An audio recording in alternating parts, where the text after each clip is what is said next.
Sir ஞானப்பழம் பத்திரிக்கை.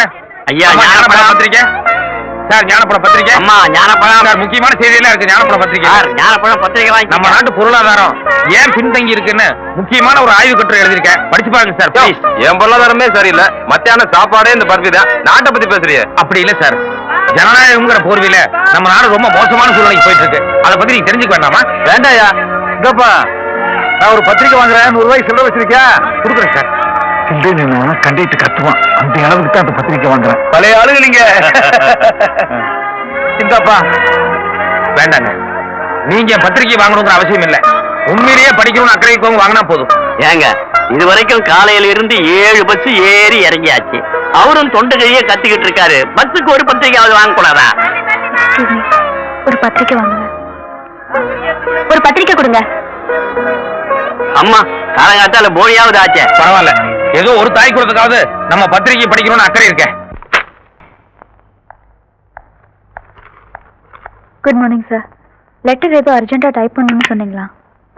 2 minutes wait பண்ணுமா. Democracy, ஜனநாயகம், இதுல தொங்குறது யாரியா? கயிறு விலைவாசி சார். தொங்குறது நம்ம பாமர ஜனங்க சார். நீ தொங்கி இருக்கலாம். நடிகர்கள் நாடாளலாமா? நம்ம நாடு இருக்கிற நிலைமைக்கு யார் ஆண்டா என்ன? அதை பத்தி யார் கவலைப்பட போற? Aarthi, yes sir. என் டேபிள்ல ஞானப்பழம்னு ஒரு வாரப்பத்திரிகை இருக்கு, அது எடுமா.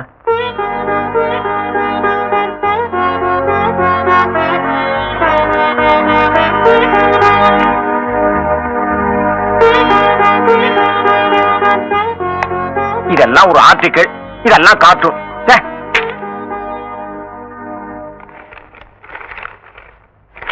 Very good. அந்த காலத்துல வெள்ளக்காரன் இந்தியாவை சுரண்டிக்கிட்டு இருந்தான்.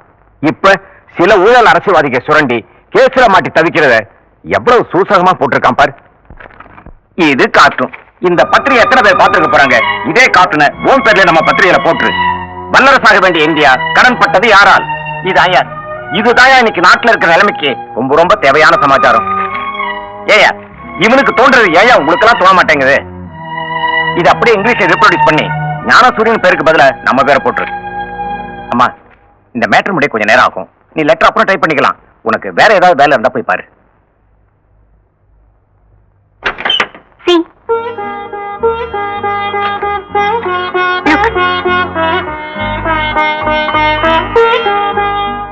இது மட்டும் இல்ல, இன்னும் 4-5 ஷெல்ஃப் இருக்கு. எல்லாத்துலயுமே ஞானப்பழம் பத்திரிகை தான். 10 வருஷமா நம்ம நியூஸ் இந்தியா பேரும் புகழோட இருக்குன்னா அதுக்கு ஒரே காரணம் இந்த ஞானப்பழம் பத்திரிகை தான். இதோட ஆசிரியர் யாரோ ஞானசூரியனா, அவர் யாரு என்னன்னு கூட எனக்கு தெரியாது. But he is the real genius. பாவம், வசதியும் விளம்பரமும் இல்லாததுனால தான் அவர் அவ்வளவு பிரபலமாகாம போயிட்டாரு. அதோட ஜனங்க ரசிக்கிறதுக்காக பத்திரிகை நடத்தாம ஜனங்க 4 நல்ல விஷயங்களை தெரிஞ்சுக்கணுங்கிற ஒரே லட்சியத்தோட பத்திரிகை நடத்திட்டு இருக்காரு. உங்களுக்கு தான் தெரியுமே, இது ஒரு பைத்தியக்கார உலகம். நல்லதையும் சரி நல்லவங்களையும் சரி அவ்வளவு சீக்கிரம் ஏத்துக்காதே. டியூப்லைட் மாதிரி போக போக மெல்லதான் புரிஞ்சுக்கும்.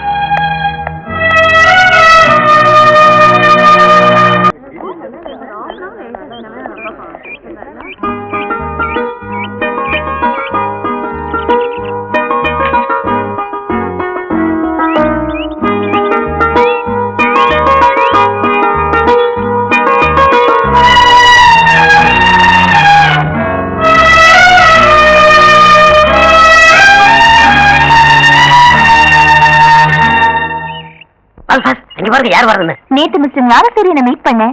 என் மனசுல இருக்கிறத அவர்கிட்ட உருக்கமா சொன்னேன். எல்லாம் அமைதியா கேட்டுக்கிட்டாரு. 2 நாள் டைம் கூட யோசனை பண்றேன்னு சொன்னாரு. அநேகமா 99% ஓகே ஆயிடும். ஆனா அதுக்கு முன்னாடி அவரை பத்தி கொஞ்சம் டீடைல்ஸ் கேட்க வேண்டியிருந்தது. அதான் அக்காவை பாத்துட்டு போலான்னு வந்தேன். அக்காவா? ஆமா, நாளைக்கு நான் அவரை கைப்பிடிச்சேன்னா இவங்களுக்கு நான் தங்கச்சி முறை தானே. Listen, you look very decent man. Aren't you ashamed to question me like this? Why? What's wrong in my question? Listen, it won't take time for me to retaliate, right? Look, இனிமே என்ன disturb பண்ண வேண்டாம். 1 minute.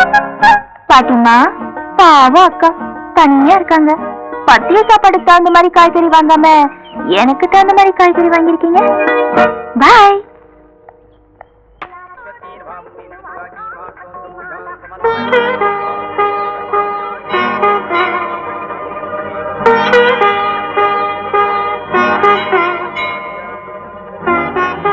Hi. What a surprise. இன்னைக்கு நான் உங்களை பார்க்க வரலாம்னு நினைச்சேன். அதுக்குள்ள நீங்களே வந்துட்டீங்களே. என்னமா அது தாலியெல்லாம் போட்டு வந்திருக்க? நிஜமாவே கல்யாணம் ஆயிப்போச்சு உனக்கு? என்ன பாட்டி இந்த தாலி என்ன விளையாட்டுக்கா போட்டுக்குவாங்க?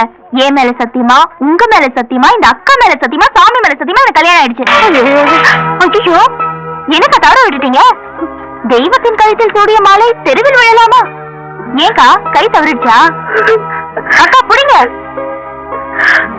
பாட்டி நான் கல்யாணம் ஆச்சுன்னு தானே சொன்னேன்.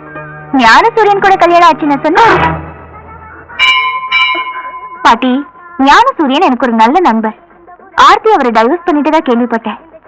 இது ஏதோ அவசரத்துல எடுத்த முடிவே தவிர அடியோட வெறுத்த மாதிரி எனக்கு தெரியல. அதை ஊர்ஜிதப்படுத்திக்கத்தான் எனக்கு கல்யாணம் ஆகாத மாதிரியும் நான் ஞானசூரியனை ஆசைப்படுற மாதிரி நடிச்சேன். ஆர்த்தி உனக்கு தெரியாததில்ல, வாழ்க்கைங்கிறது 2 விதம் தான். ஒண்ணு நமக்காக வாழற சுயநலமான வாழ்க்கை, இன்னொன்னு அடுத்தவங்களுக்காக நம்மளை அர்ப்பணிச்சுக்கிற பொதுநலமான வாழ்க்கை. இதுல உன் ஞானசூரியன் 2. தினமும் குடிச்சிட்டு பொழுத கழிக்கிற எத்தனையோ ஆம்பளைங்களை சகிச்சுட்டு போற மனைவி மாருங்க இருக்காங்க. ரேசு சூதாட்டம் பொம்பளை சகவாசம்னு சதா ஊரை சுத்திட்டு இருக்கிற ஆம்பளைங்களை கூட சகிச்சுட்டு போற பொம்பளைங்களும் இருக்காங்க. ஆனா ஞானசூரியன் பொது சேவை செய்யற ஒரு நல்ல மனுஷன். அவரை உங்களால அனுசரிச்சு போக முடியலன்னா இந்த உலகத்துல வேற எதை உங்களால அனுசரிச்சு போக முடியும்? ஆர்த்தி ஒரு பொண்ணுக்கு பூஜை புனஸ்காரம்லாம் புருஷனுக்காக இருக்கிறத தவிர வேற எதுக்காகவும் இருந்து பிரயோஜனம் இல்லை. அதுக்கப்புறம் உங்க இஷ்டம்.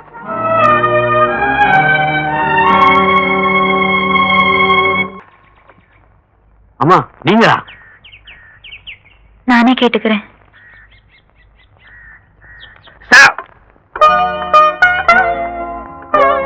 சாரி.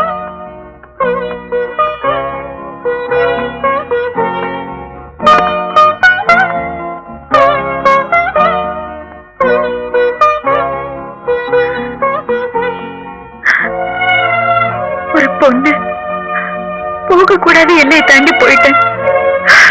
பேசக்கூடாத வார்த்தையை கூட பேசிட்டேன். என் மனைவி கொஞ்சம் அவசரக்காரிங்கிறது எனக்கு தெரியும். அதே நேரத்துல அவன் மனசுக்குள்ள என்னை விட்டா வேற எந்த சிந்தனையும் இல்லைங்கிறது எனக்கு நல்லா தெரியும்.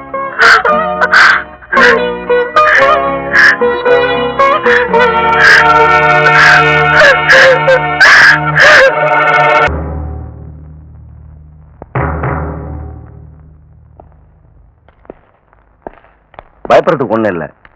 ரத்தம் கொஞ்சம் அதிகமா போனதால மயக்கம் அடைஞ்சிருக்காரு. கண் விழிச்சிடுவாரு, எல்லாம் சரியா போயிடும். அது இல்ல டாக்டர், ஏற்கனவே அவருக்கு மனோநல சரியில்லை, அதோட வேற அடிபட்டு இருக்கு. அதுதான். Nothing to worry. இன்னும் ½ அன் ஹவர்ல எல்லாம் சரியா போயிடும். Be seated please. தேங்க்யூ.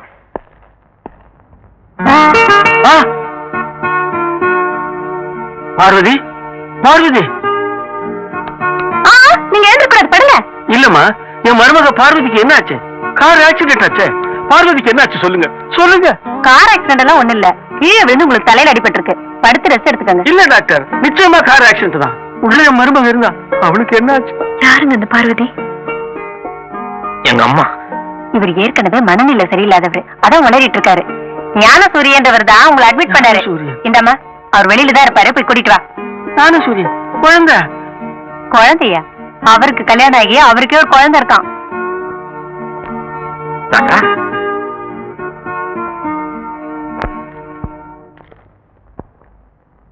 இவர்தான் உங்க பேரன் ஞானசூரியன். ஞானம் உன்னை சின்ன குழந்தையா பார்த்தது, இப்ப கல்யாணம் எல்லாம் ஆகி எனக்கு எதுவுமே ஞாபகம் இல்லப்பா.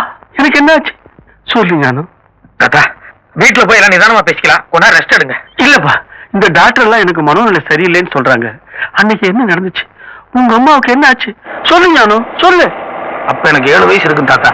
வினோபாஜியோட பூமிதான இயக்கத்துக்கு நீ 500 ஏக்கர் எழுதி வைக்கிறதா வாக்கு கொடுத்திருந்த. அதுக்காக அடுத்த நாள் காலையில நீ ரெஜிஸ்டர் ஆபீஸுக்கு புறப்பட்ட. யோ கணக்கு பண்ண ஐயா, பத்திரம் பதிவு பண்ற ஆபீசர் வந்துட்டாரா? வந்துட்டாங்க, ஐயாவுக்காக காத்துக்கிட்டு இருக்காங்க. ஆமா பார்வதி, வாரம் வெள்ளிக்கிழமை தானே கோயிலுக்கு போவேன். இன்னைக்கு செவ்வாய்க்கிழமையே புறப்பட்ட. ஏதாவது விசேஷமா? மாமா, போன மாசம் அவரு மண்ணாங்கட்டி மாரியாத்தா வந்து சுகம் இல்லாம படுத்திருந்தப்ப நல்லபடியா குணமாயிட்டாருன்னா வர கிருத்திகை வரைக்கும் நாள் தவறாம வந்து விளக்கேத்துறதா வேண்டிக்கிட்டேன். அதான் மாமா கோயிலுக்கு போயிட்டு இருக்கேன். ரொம்ப சந்தோஷமா. ஏண்டா டேய், உனக்காக இவ்வளவு அக்கறை எடுத்துக்கிறா, தனியா கோயிலுக்கு போறாளே, நீ கூட போக கூடாது? எனக்கு வேற வேலை இருக்கு. கிழிச்ச போ. அம்மா நீ வண்டியில் ஏறிக்குமா. வேண்டாம் மாமா, பக்கம் தானே, நான் நடந்தே போயிடுறேன். அட ஏமா வெட்டியா நடந்துகிட்டு போற வழி தானே, நான் கோயில்ல இறக்கி விட்டு போறேன், நீ போமா, வண்டியில ஏறிக்க.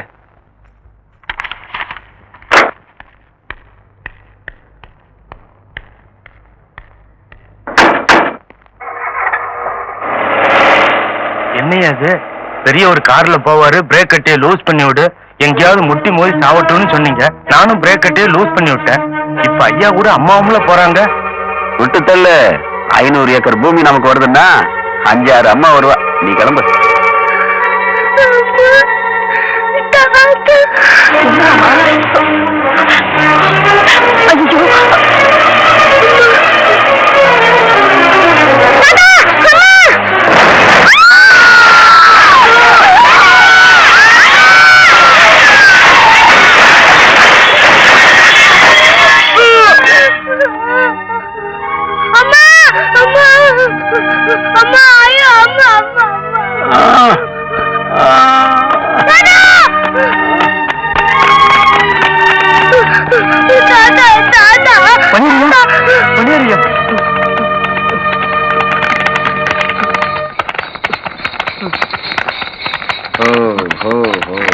இறங்குங்கடா.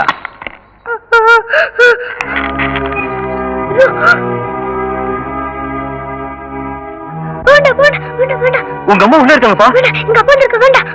உங்க அப்பா தானப்பா? ஏய், அவங்க 2 பேரும் கொஞ்சம் நஞ்சம் உயிரோட இன்னும் மேல போகாம துடிச்சிட்டு இருக்க போறாங்க. நீங்க போய் பெரிய பாறாங்கல்ல எடுத்து அவங்க தலையில போட்டு அதுங்க சீக்கிரம் அனுப்பிச்சு வைங்க. என்னப்பா அது? உங்க அப்பா இப்படி ஒரு கொலகாரனா இருக்கானே.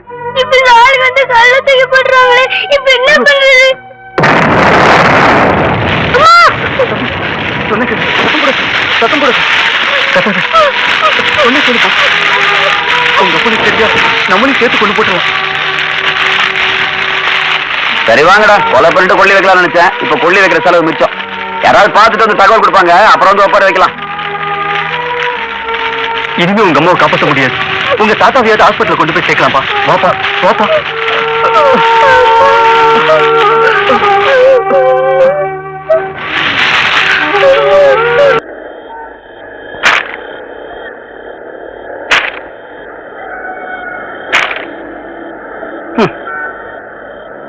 வெள்ளக்காரங்கிட்ட இருந்து இந்த நாட்டை காப்பாத்த நாங்கள்லாம் ரத்தம் சிந்தணும்.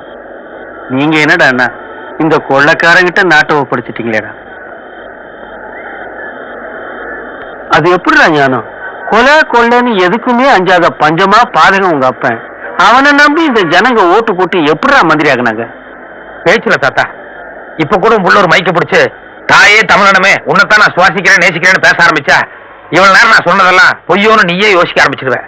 அப்புறம் சாதாரண ஜனங்களை பத்தி சொல்லணுமா என்ன?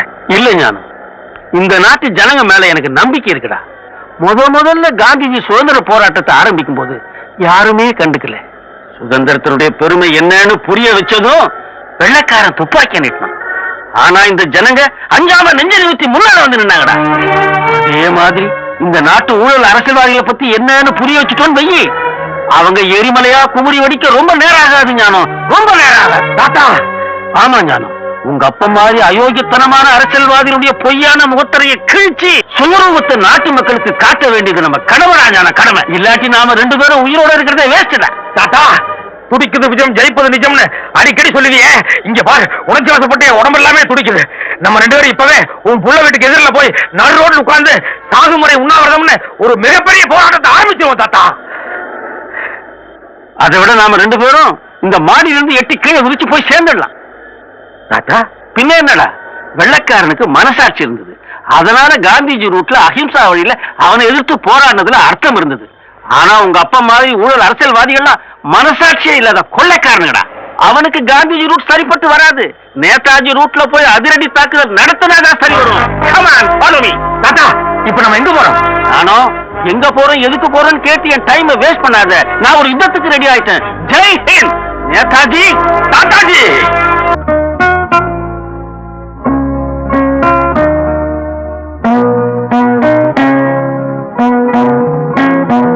நீலகிரி மாவட்டம் படுகூர் பகுதியில் புதிதாக கட்டப்பட்டுள்ள பள்ளிக்கூடம் இடிந்து விழுந்ததில் நூற்றுக்கணக்கான குழந்தைகளும் ஆசிரியர்களும் இறந்தார்கள்.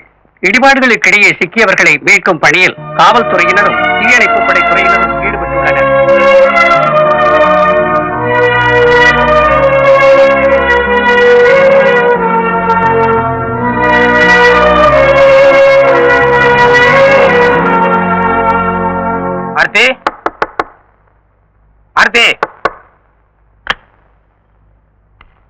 ஆர்த்தி, நேத்து நைட்டு டிவி நியூஸ் பாத்தியா?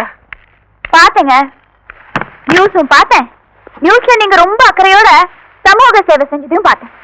பாவம், பெத்தவங்க எல்லாம் கதறி அழுது பார்க்கும்போது மனசுக்கு அவ்வளவு கஷ்டமா இருந்தது. நல்ல காரியத்துக்கு போனீங்க, நான் வேண்டாம்னு சொல்லல. ஆனா வெளியூர் லாட்ஜில வைஃப் தனியா உட்கார்ந்துட்டு இருப்பாளே, அவளுக்கு ஒரு வார்த்தை போன் பண்ணி சொல்லணும்னு உங்களுக்கு தோணலையா? 2 தடவை ட்ரை பண்ணமா, 2 தடவை நீ மெட்ராஸ் தங்கல் பேசிட்டு தான் சொன்னாங்க. அதான் டிஸ்டர்ப் பண்ண வேணாம்னு சொல்லி விட்டுட்டேன். என்ன பண்ணிட்டு இருக்கீங்க? நீயும் வந்து உன் துணிமணி எல்லாம் மடிச்சு பெட்டியில வையே.